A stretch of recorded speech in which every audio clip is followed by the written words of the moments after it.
Okay, magandang araw po sa inyo kung anong oras yung ito napapanood.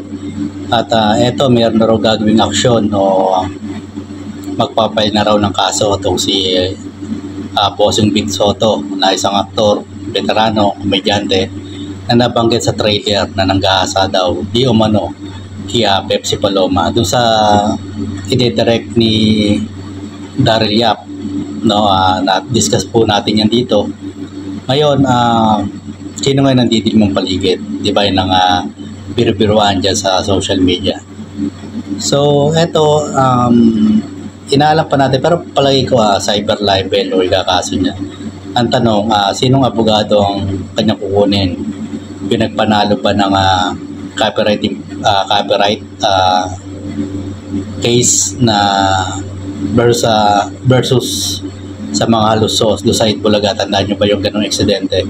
Kasi napag-usapan din doon na haka-haka na si mga halusos daw na nasa likod ng pag-produce ng pelikulang The Rapist of Pepsi Paloma case.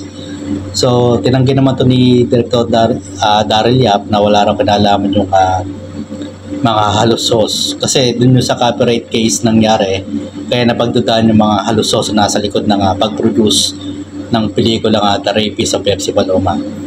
May mga natalakay na rin na isang vlogger na abogado na natalakay niya na baka magsampa ng cyber libel itong si Bossing Vic Sotto. Ngayon nga sa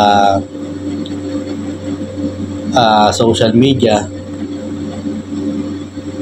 sa People's Tonight, ngayong umaga ko lang nabasa na magsasampa raw ng kaso o magpapail ng case itong si Vic Sotto laban dito kay Director Daryl Yap dahil sa trailer na nabanggit ngayon kanyang pangalan doon, na-impute o nabanggit. So, malamang cyber libel ang isasampa ni Bossing Vic Sotto dito kasi nga, ang tagal na itong kaso.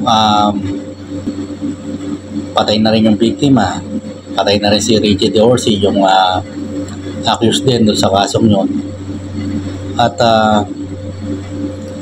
ang ide-depensa kasi ng kampo ni Daryl Yap, ito yung facts, saka public figure itong si Vic Sotto. So, yung pelikula tungkol sa ayon sa kanila, totoong nangyari na parang unsolved case. So, dito makikita natin kung anong mangyayari kung matuloy man ito sa demandahan. Pwede kasing humingi ng remedyo si Vic Sotto sa korte kung mapapagbigyan siya na para ipatigil, panandalian itong pagpapalabas ng pelikula o tuluyan ng hindi maipalabas. So, depende sa gagawin ng kanilang abogado. Hindi ko lang alam kung di winalo yung umahawak ng kaso niya. Kasi yung copyright case na naipanalo ng si Atty. Enrique Buco de la Cruz,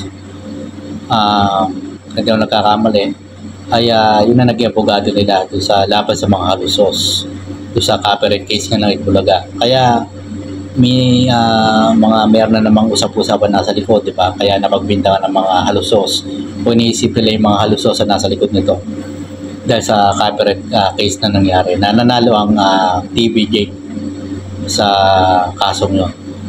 Ito, meron ng mga harapin na bagong legal battle si Vic Sotto. Hindi ko lang alam kung si Joey De Leon at ang iba pa yung na masasangkot doon ay o kasama sa mababanggit sa pelikula, kung magsasapa rin sila ng kasong cyber libel.